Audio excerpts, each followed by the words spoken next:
हमारे लेसन का नाम है मजहबी हम आहंगी और इसके बारे में हम आज मजीद मालूमात हासिल करेंगे। ज़बान और मजहब की रंगारंगी भारतीय समाज की अहम खुसूसियत है। यानी हमारे भारत में अलग अलग मजहब के मानने वाले लोग और अलग अलग ज़बानें बोलने वाले लोग रहते हैं और ये क्या है, भारतीय समाज की एक अहम खुसूसियत है। इस खुसूसियत को सामने रखते हुए हमारे मुल्क के दस्तूर ने मजहबी हम आहंगी के उसूल को अपनाया है। इसी खुसूसियत की वजह से हमारे दस्तूर ने क्या किया, मजहबी हम आहंगी के उसूल को अपनाया है। अहद वस्ता के भारत की समाजी जिंदगी में भी इसी उसूल की बुनियाद पर मजहबी हम आहंगी करने की कोशिशें भी की गई थी। इन कोशिशों के नतीजे में भक्ति तहरीक, सिख मजहब और सूफी फिरके को अपने अपने समाजी ग्रोह में एक अहम मकाम हासिल है। भारत के अलग अलग इलाकों में क्या हुआ, मुख्तलिफ नजरियात को फरोग हासिल हुआ।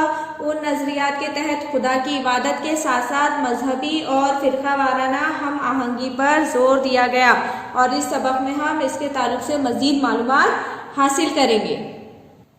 भारत में लोगों की मजहबी जिंदगी में कर्म कांड यानी मुकाफाते अमल और ब्रह्म ज्ञान यानी खुदा की मारिफत पर खुसूसी जोर दिया गया। यानी जो भारत के जो लोग थे उनकी मजहबी जिंदगी में जो भी आमाल है और खुदा की जो मारिफत है, खुदा को मानने का जो उसूल है, इस पर खुसूसी तौर पर जोर दिया गया।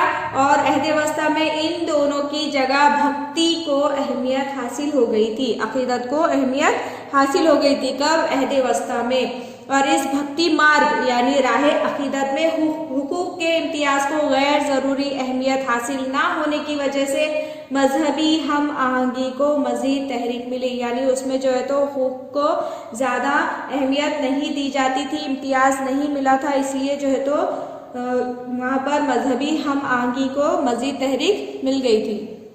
भारत के मुख्तलिफ सूबों में मकामी हालात के मुताबिक अकीदत पर मबनी मुख्तलिफ फ़िरक़े नज़र आते थे। यानी अलग अलग सूबों में जो मकामी हालात थे उसके मुताबिक क्या होता था, अकीदत पर मबनी अलग अलग फ़िरक़े नज़र आते। उन फ़िरक़ों ने रिवायती संस्कृत के बजाय अवामी ज़बान का इस्तेमाल किया। उन फ़िरक़ों ने क्या किया, जो उनकी रिवायती ज़बान थी संस्कृत, उसके बजाय जो अवामी ज़बान थी उसका इस्तेमाल किया, जिसकी वजह से उन मजहबी तहरीकात ने इलाकाई ज़बान के फ़रोग़ में मदद की।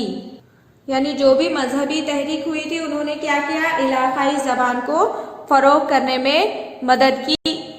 अब हम भक्ति तहरीक के बारे में मालूमात हासिल करेंगे। माना जाता है कि भक्ति तहरीक का आगाज जुनूबी भारत से हुआ है। कहाँ से हुआ है, जुनूबी भारत से भक्ति तहरीक का आगाज हुआ है, ऐसा माना जाता है।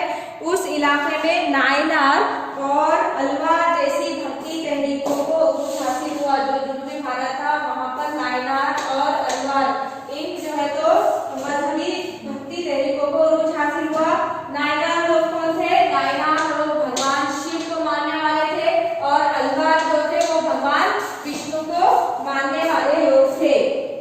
ये तस्लीम करके कि शिव और विष्णु दोनों एक ही है, उनमें यकसानियत बताने की कोशिश भी की गई। ये तस्लीम किया जाने लगा कि शिव और विष्णु क्या है, एक ही है और दोनों में यकसानियत बताने की भी कोशिश की गई। बड़ी तादाद में हरिहर की मूर्तियां भी तैयार की गई और जिनमें आधा जिस्म शिव का और आधा जिस्म विष्णु का बताया गया था।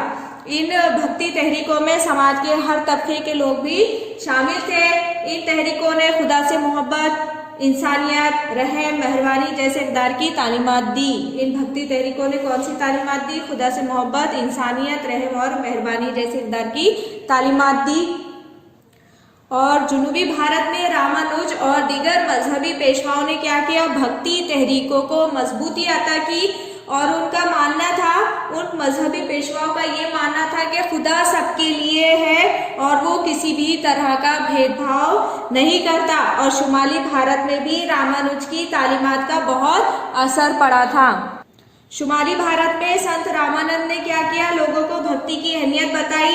संत कबीर भक्ति तहरीक के एक नुमाया संत थे। कौन थे, संत कबीर भक्ति तहरीक के एक नुमाया संत थे। उन्होंने जियारत गाहों, व्रत, मूर्ति पूजा वगैरह जैसी रस्मों को अहमियत नहीं दी। जो संत कबीर थे उन्होंने जो है तो जियारत गाहों को, व्रत को और जो मूर्ति की पूजा करते इन जैसी रस्मों को अहमियत नहीं दी। उन्होंने सच्चाई यानी हक को ही खुदा माना है।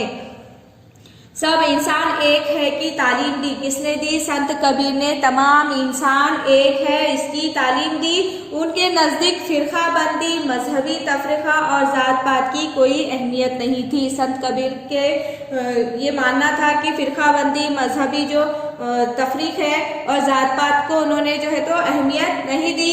उन्हें हिंदू मुस्लिम इत्तेहाद मतलूब था। वो किसके तलबगार थे? हिंदू मुस्लिम इत्तेहाद उन्हें मतलूब था, वो उसके तलबगार थे। इसलिए उन्होंने इन दोनों मज़ाहिब के शिद्दत पसंदों को सख्त अल्फाज में आड़े हाथों लिया।